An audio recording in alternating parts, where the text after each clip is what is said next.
Bismillahirrahmanirrahim. Assalamualaikum warahmatullahi wabarakatuh.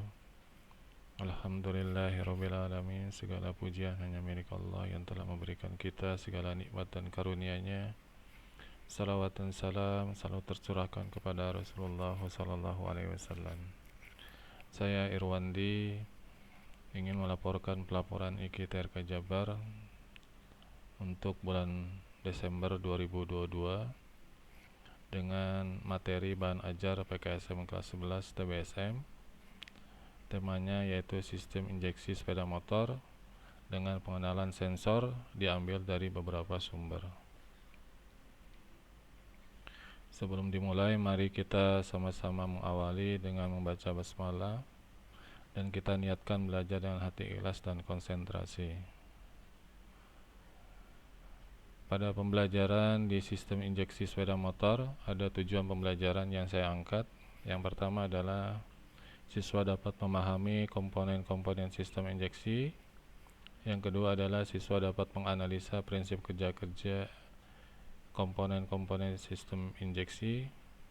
Kemudian yang ketiga, siswa dapat memahami wiring diagram kelistrikan sistem injeksi.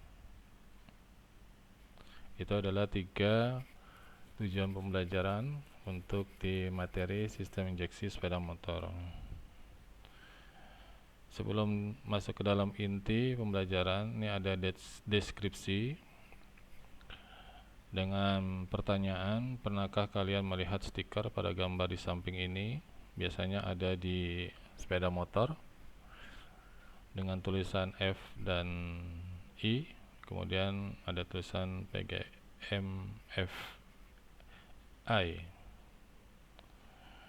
Kemudian deskripsi yang kedua, apabila kita melihat di dashboard sepeda motor, kita akan melihat di sini ada semacam indikator, lampu indikator dengan seperti mesin.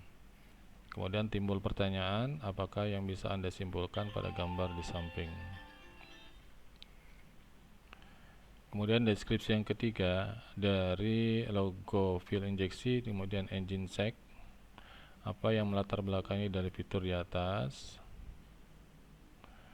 Ternyata latar belakangnya adalah masalah lingkungan. Yang pertama adalah perubahan lingkungan saat ini semakin membahayakan kehidupan. Kemudian volume CO di udara meningkat. Akibatnya apa? Akibatnya ozon rusak, kemudian akibatnya pemanasan global. Kemudian peningkatan kadar CO, kelangkaan sumber energi, yaitu apa? Bahan bakar bensin, bahan bakar pertamax. Nah, dari kadar CO dan konsumsi energi dapat dikurangi dengan meningkatkan efisiensi bahan bakar. Maka dilakukan inovasi, yaitu dibutuhkan teknologi yang efisien bahan bakar dan lebih ramah daripada lingkungan. Kemudian latar belakangnya selanjutnya adalah membangun pola pikir masyarakat, yaitu motor sama dengan PGMFI, sama dengan Honda. Berarti kalau sudah PGMFI dengan stiker yang ada di motor, maka itu adalah ciri khasnya daripada Honda. Tujuannya adalah menjadikan konsumen sepeda motor di Indonesia dan tidak tahu menjadi akrab dengan teknologi PGMFI yang sebelumnya memang memakai sistem bahan bakar karburator. Kemudian timbul pertanyaan kembali, apakah yang dimaksud dengan PGMFI pada sepeda motor Honda? Ini biasanya banyak pertanyaan seperti ini. Kita awali dengan kegiatan inti, yaitu definisinya. Tolong dipahami dan cermati slide berikutnya.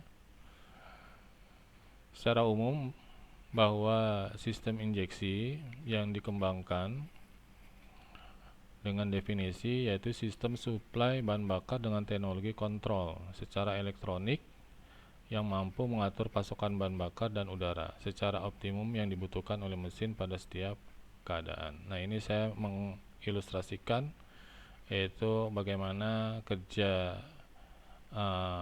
piston, kemudian di sini ada injektornya. Ya, kemudian di sini ada throttle body-nya.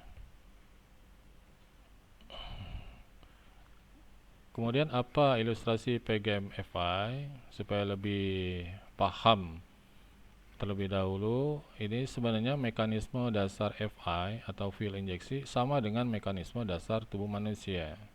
Kenapa? Apabila kita haus, maka otak akan bekerja mengambil air untuk diminum. Melalui apa? Melalui tangan. Kemudian sudah mendapatkan air akan dimasukkan ke dalam mulut. Begitu juga kalau seandainya panas. Kalau seandainya panas di matahari, maka otak akan bekerja mencari tempat yang teduh. Nah, itu sebagai otak sebagai pusat kontrolnya untuk menggerakkan dalam setiap keadaan. Nah, ini adalah makanya di sini ilustrasi PGM-FI-nya adalah mekanisme dasar FI sama dengan mekanisme dasar tubuh manusia. Nah, ini adalah perbandingan sistem suplai bahan bakar dari karburator menjadi PGM-FI. Nah, dilihat di sini gambarnya bahwa karburator itu hanya yang saya tampilkan sih hanya satu sensor saja, yaitu engine speed. Beda dengan sama yang PGM-FI. Ini banyak sensornya, ada throttle position sampai di air temperature. Kemudian pusat kontrolnya ada di ECM. Nah, ini perbedaannya ya. Perbedaannya hanya di pada saat kontrol bahan bakar saja. Kemudian timbul lagi pertanyaan, sensor-sensor apa saja yang diperlukan pada sistem injeksi? Baik, sensor-sensornya ini saya mengambil satu unit sepeda motor yang memakai PGM-FI, yaitu Supra X125.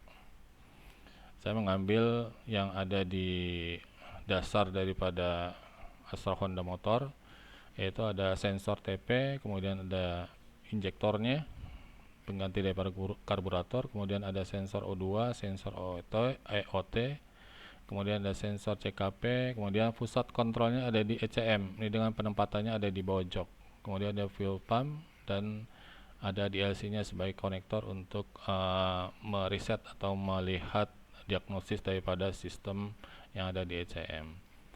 Walaupun mungkin masih banyak juga yang memakai sensor-sensor lainnya pada sepeda motor yang lainnya, tapi saya mengambil yang simple saja atau yang umum saja. Mungkin anak-anakku sekalian bisa membrowsing lebih jauh lagi, menggali wawasannya, seperti apa bentuknya, dimensinya, kemudian prinsip kerjanya.